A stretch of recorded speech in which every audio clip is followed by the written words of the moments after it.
कल वॉशिंगटन रवाना होंगे बेंजामिन नेतन्याहू, जहां ईरान पर हमले की तारीख वो तय कर देंगे, इस तरह की उम्मीद की जा रही है या फिर इस तरह की आशंका इस समय है।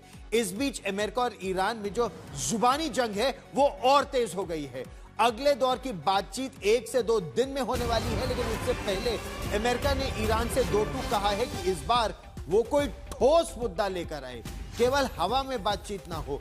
अमेरिका चाहता है कि जो ईरान का अड़ियल रवैया है, अड़ियल रुख है, उसे छोड़कर ईरान समझौते का माहौल बनाए। दूसरी तरफ ईरान के विदेश मंत्री अब्बास अराक्ची ने कह दिया है कि ईरान किसी भी कीमत पर यूरेनियम का जो संवर्धन है उसे नहीं रोकेगा। अराक्ची ने यह भी कहा है कि मिसाइल और ईरान के जो प्रॉक्सी का मुद्दा है वो अमेरिका के साथ हो रही बातचीत के एजेंडे से बाहर है। यानी ना तो अमेरिका का रुख बदला है, ना ईरान के रुख में कोई नरमी आई है। और इसी आधार पर institute for the study of war ISW का दावा है कि इस समय समझौते की कोई संभावना नहीं है। तो स्थिति इस समय मध्य पूर्व में बहुत तेजी से बदल रही है। अब हम आपको दिखाते हैं वो कौन से 3 ऐसे ठिकाने हैं जिनमें कहा यह जा रहा है कि ईरान के साथ छिड़ने वाले महायुद्ध का रहस्य यहां छिपा हुआ है। ये 3 ठिकाने हैं इजराइल का जिस पर हमला कर सकता है ईरान। टेल अवीव, जेरूसलम से बिल्कुल सटा टेल अवीव ईरान इजराइल का सबसे महत्वपूर्ण शहर, राजधानी जेरूसलम और राजधानी से सटा टेल अवीव। फिर दूसरा जो रहस्य जहां पर बड़ा वार हो सकता है वो यहां है, ये ईरान की राजधानी है तेहरान। और तीसरा सऊदी अरब का जो बंदरगाह है, जो जुबैल का बंदरगाह है। 11 फरवरी को ट्रंप से मिलेंगे बेंजामिन नेतन्याहू, तय समय से 7 दिन पहले, 1 हफ्ता पहले क्यों मिलना चाहते हैं? अगर अमेरिका इजराइल दोनों ने मिलकर हमला किया तो ईरान ने भी धमकी दे दी है कि सऊदी पोर्ट पर ईरान पलटवार करेगा। वो चाहता है कि सऊदी अरेबिया पहले ही यह साफ कर दे कि अगर ऐसा हुआ तो इसमें फिर वो शिया सुन्नी वाला विवाद रह ही नहीं जाएगा ईरान और सऊदी अरेबिया के बीच। तब सारे जो इस्लामिक मुल्क हैं इस पूरे क्षेत्र के, मध्य पूर्व के, वो एकजुट हो जाएंगे। और ईरान का साफ कहना है यूरेनियम का संवर्धन वो नहीं रोकेगा। तो इसीलिए अब बातचीत से किसी समस्या का समाधान निकलना न के बराबर है, ये बिल्कुल साफ है। अच्छा, अमेरिका से बातचीत के बाद ईरान लगातार एक के बाद एक वीडियो जारी कर रहा है और हम आपको ये वीडियो भी दिखाएंगे। ईरान का कहना यह है कि पिछली बार जो 12 दिन का युद्ध हुआ था उसमें उसने अपने जो सबसे आधुनिक विमान हैं या मिसाइलें हैं उनका इस्तेमाल नहीं किया था। उन मिसाइलों का ये वीडियो असली नहीं बल्कि AI है, आर्टिफिशियल इंटेलिजेंस है। ईरान की जो फौज है यानी अयतोला की जो फौज है, Islamic revolutionary guard core IRGC, उसके मीडिया ने एक AI जनरेटेड वीडियो जारी किया है जिसमें अमेरिका का जो एयरक्राफ्ट कैरियर है USS एब्राहम लिंकन, उस पर हमला करते हुए AI से उन्होंने किया है कि जिस तरह के उनके पास ड्रोन है उससे अमेरिका अपने इस विमान वाहक युद्धपोत को नहीं बचा सकता, एयरक्राफ्ट कैरियर बैटल ग्रुप को, स्ट्राइक ग्रुप को नहीं बचा सकता।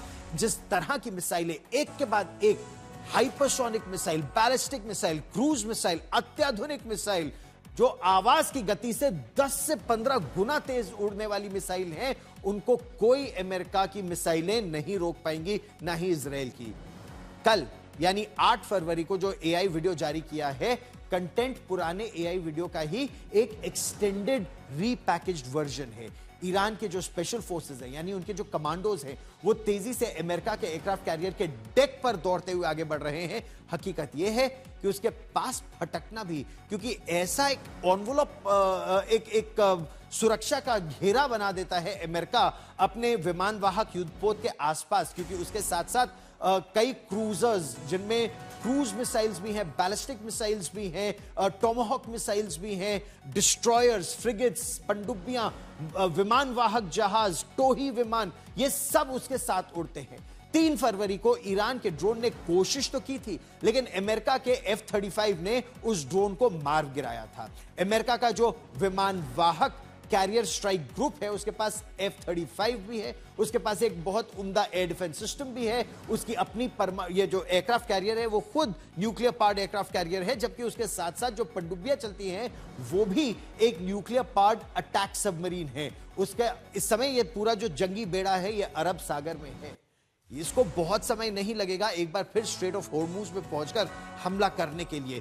इसीलिए अमेरिका या पश्चिमी देश कह रहे हैं कि एआई में ही जीत दिखा सकता है ईरान। जमीन पर तो अमेरिका बहुत ताकतवर है, या पानी में तो घरेलू जनता के सामने खुद को मजबूत दिखाना चाहते हैं इस तरह के एआई वीडियोस में ईरान के लोग। एक और महत्वपूर्ण बात, सिर्फ एआई वीडियो ही नहीं, ईरान लाइव टीवी शो में भी अपनी अत्याधुनिक मिसाइलें दिखा रहा है। बड़े से हॉल में ईरान ने अपनी मिसाइलों के मॉडल सजा दिए हैं, गेस्ट वहां पर बैठे हैं। ये देखिए, ये ईरान का एक टेलीविजन शो है, दर्शक भी हैं, गेस्ट भी हैं। एंकर लाइव शो में खैबर शकन जो मिसाइल है वो दिखाता है और कहता है कि जो इजराइल का ये इस मिसाइल को वो कहते ही इजराइल स्ट्राइकर है, और ये उनके जिहाद के लिए काफी है कि इजराइल का जो विजमन साइंस इंस्टीट्यूट है उस तक को ये समतल कर सकता है। फिर इजराइल का जो ईरान का एंकर है वो इजराइल के बारे में कहता है कि इजराइल हो या फिर इजराइल का आका अमेरिका, ईरान की जो मिसाइलें हैं ये दोनों पर भारी है। वो ये भी कहता है कि सेकेंड वर्ल्ड वॉर के बाद, दूसरे महायुद्ध या विश्व युद्ध के बाद ईरान ने 2 बार अमेरिका को करारा जवाब दिया है या थप्पड़ मारा है। ताजा उदाहरण, उसने कतर में अमेरिका का जो अल उदीद एयरबेस है उस पर वार करके हमला दिया। उसने अपनी पुरानी मिसाइलों का इस्तेमाल किया और यह कहा कि जो अपनी हाइपरसोनिक मिसाइल है, जो फतेह मिसाइल है, उसका तो उसने इस्तेमाल अभी किया भी नहीं है। ये जो टीवी शो है ये 30 जनवरी को ईरानी स्टेट टीवी चैनल 3 पर दिखाया गया था, चैनल 3 पर। अभी जानबूझकर इसे पूरा ईरान में वायरल किया जा रहा है क्योंकि इस वक्त अमेरिका से बातचीत भी चल रही है।